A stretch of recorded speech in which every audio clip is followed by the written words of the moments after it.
Originally, Mclusky was formed just because there was nothing else to do, and just writing silly songs. Two members of the band in particular were obsessed by the Pixies, who are a band you may have heard of.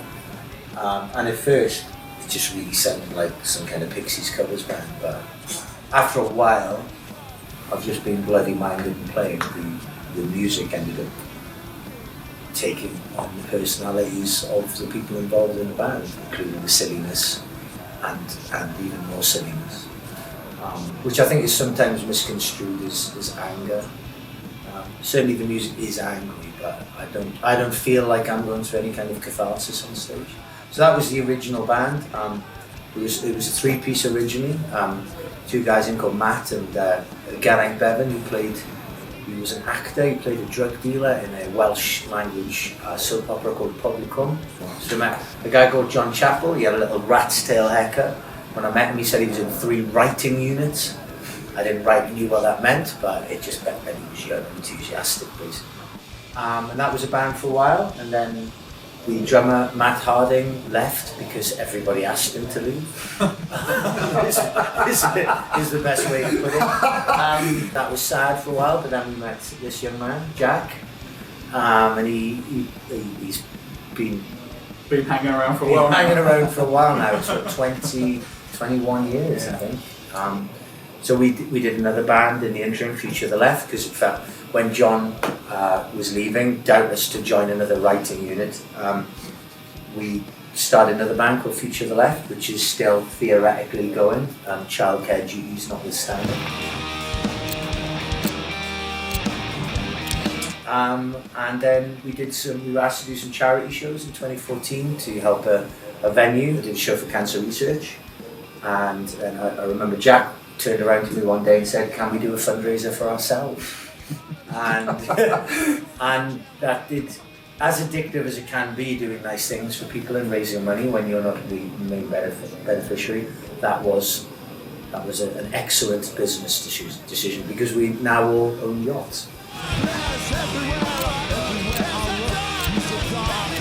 It's just fun to make rock music, and it's probably a little bit different once you've written loads of songs. I'm very aware of not repeating myself. Do Dallas is a really good record, Mclusky Do Dallas, but it's basically got a format.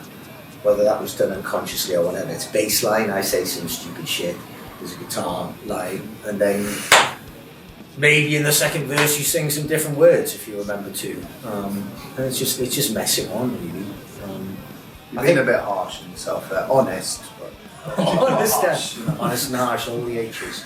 But yeah, it's just lots of fun. I love making rock music. I suppose the one way it's changed in a wider sense is, I think when you're younger or when you're in a band, there's always this idea that your music might take you somewhere.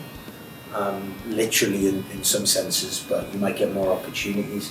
Whereas the older you get, you live more. At the risk of sounding like Russell Brand, you live more in the moment and you appreciate everything for what it is. And also, you drink less as well. Well, some of us drink less.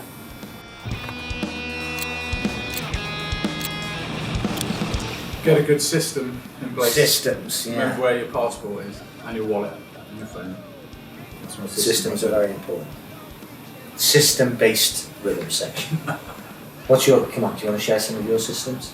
my system is when you go into a room, be it a green room or a hotel room, pick a space, put your stuff in it, because you know where it is. Jack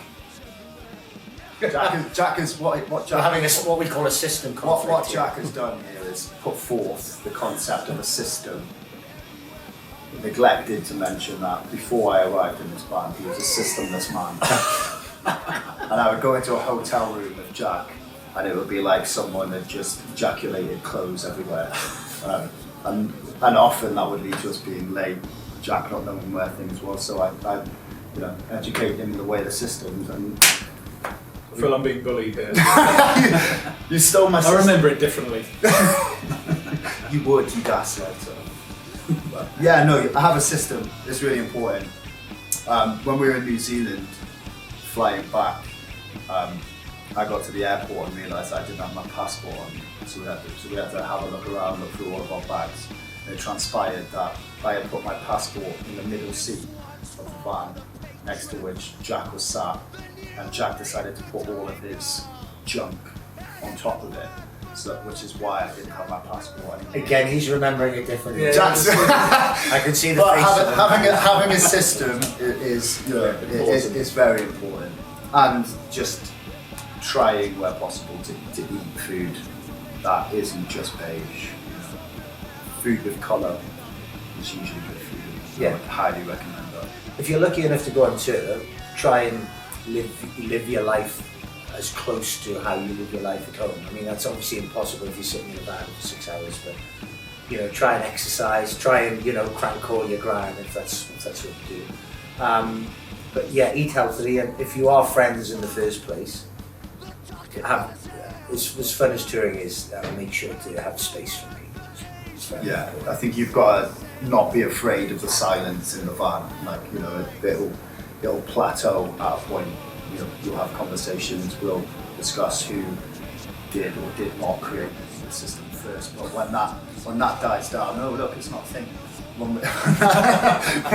When that dies down and it's silence, that's fine. That doesn't mean that, you know, you're not getting on with that. Although this is also coming from a man who's instigated a cats versus dogs it's debate been interesting. over the last couple of days, so that's I mean, look, cats and dogs, but see, this is basically where we're coming from.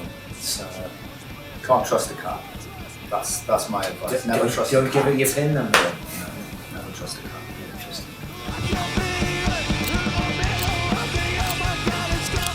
Not necessarily a lot of shows in the last year, but hopefully the album is half recorded. I think the second half is mostly written.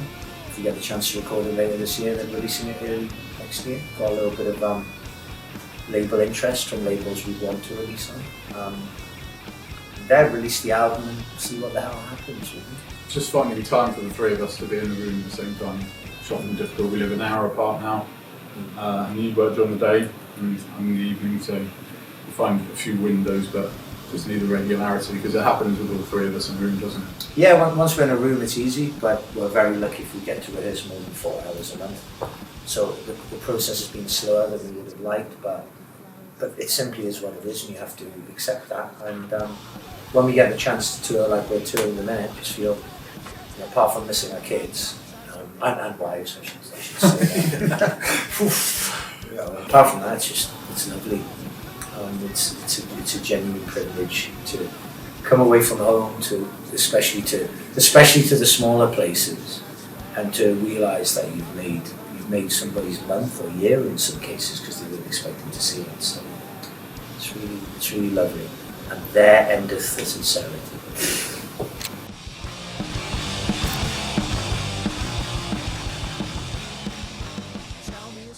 Without saying I, it's harder than it's